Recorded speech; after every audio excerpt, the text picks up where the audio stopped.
অনেক বেদনা ভরা আমার জীবন,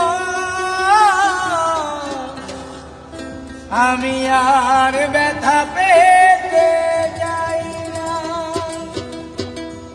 অনেক বেদনা